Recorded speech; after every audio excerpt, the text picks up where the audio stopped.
தற்போதைய அண்மை செய்தியை பார்த்துக் கொண்டிருக்கிறோம். நரேந்திர மோடி மூன்றாவது முறையாக இன்று மாலை பதவியேற்க உள்ள நிலையில் தற்போது தலைவர்களினுடைய வருகை என்பது நடைபெற்றுக் கொண்டிருக்கிறது. பிரதமர் மோடியின் பதவியேற்பு விழாவில் பங்கேற்பதற்காக பல்வேறு நாட்டைச் சேர்ந்த தலைவர்கள் தொடர்ச்சியாக டெல்லி வருகை தந்து கொண்டிருக்கிறார்கள்.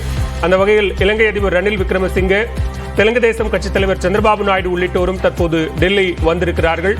தொடர்ச்சியாக பல்வேறு தலைவர்கள் தொடர்ந்து இந்த பதவியேற்பு விழாவில் பங்கேற்பதற்காக வருகை தந்து கொண்டிருக்கிறார்கள். அந்த காட்சிகளையும் நாம் பார்த்துக் கொண்டிருக்கிறோம். நேபாள பிரதமர் புஷ்பகமல், பூட்டான் பிரதமர் ஷெரிங் துபே உள்ளிட்ட தலைவர்கள் தற்போது டெல்லி வந்தடைந்திருக்கிறார்கள். அவர்களுக்கு வரவேற்பு அளிக்கப்படக்கூடிய காட்சிகளையும் பார்க்கிறோம். அதே நேரத்தில் தெலுங்கு தேசம் கட்சித் தலைவர் சந்திரபாபு நாயுடுவும் தற்போது டெல்லி வந்திருக்கிறார். கூடுதல் விவரங்களோடு இணைகிறார் எமது டெல்லி செய்தியாளர் சுசித்ரா. சுசித்ரா, விவரங்கள் யார் யாரெல்லாம் வந்திருக்கிறார்கள்? மூன்றாவது முறையாக பிரதமராக நரேந்திர மோடி அவர்கள் பதவியேற்க உள்ள நிலையில் அந்த பதவியேற்பு விழா இன்று மாலை 7:15 மணிக்கு ஜனாதிபதி மாளிகையில் நடைபெற உள்ளது. அதற்காக பல்வேறு கூட்டணி கட்சி தலைவர்கள், திரையுலக பிரபலங்கள், விளையாட்டு வீரர்கள் என பல்வேறு தரப்பிற்கும் அந்த அழைப்புதலானது வழங்கப்பட்டிருந்தது.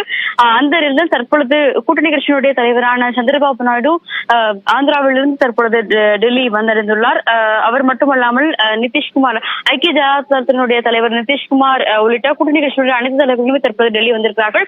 அவர்கள் மட்டுமல்லாமல் திரையுலகிலிருந்து பல்வேறு ஸ்டார்களுக்கும் அந்த அழைப்புதலானது பாஜகவின் சார்பாக வழங்கப்பட்டது. குறிப்பாக தமிழ்நாட்டிலிருந்து ரஜினிகாந்த் அவர்களுக்கும் அந்த அழைப்புதலானது வழங்கப்பட்டது.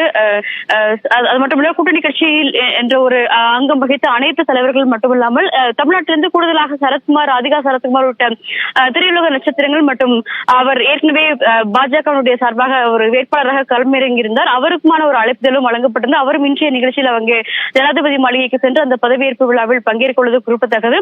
இவர்கள் மட்டுமல்லாமல் பல துறைசார் நிபுணர்களுக்குமான அழைப்பு என்பது சுமார் 2000க்கும் அதிகமான பல துறைசார் நிபுணர்கள், குறிப்பாக தமிழ்நாட்டிலிருந்து லோகோ பைலட்டாக பணியாற்றி வரும் ஐஸ்வர்யா மேனனுக்கும் ஒரு சிறப்பு அழைப்பு என்பது வழங்கப்பட்டது.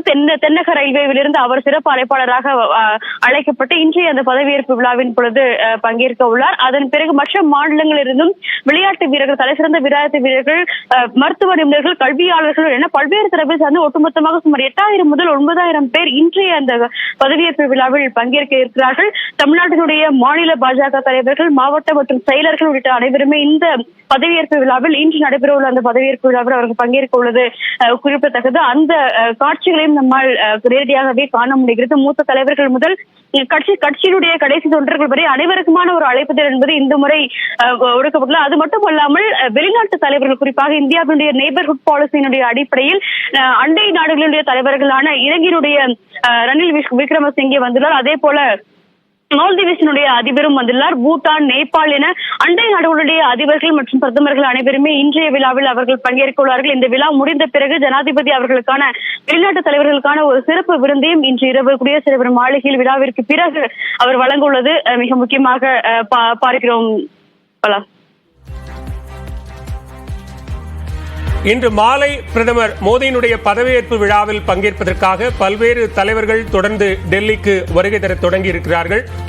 நேபாள பிரதமர் புஷ்பகமல், பூட்டான் பிரதமர் ஷெரிங் துபே உள்ளிட்ட தலைவர்கள் வருகை தந்திருக்கிறார்கள். அதேபோன்று தெலுங்கு தேசம் கட்சித் தலைவர் சந்திரபாபு நாயுடு உள்ளிட்டோரும் டெல்லி வருகை தந்திருக்கிறார்கள். அதேபோன்று கேரள மாநிலத்திலிருந்து வெற்றி பெற்ற நடிகர் சுரேஷ் கோபியும் தற்போது டெல்லி வருகை தந்திருக்கிறார். விரிவான விவரங்களுக்கு நன்றி சுசித்ரா.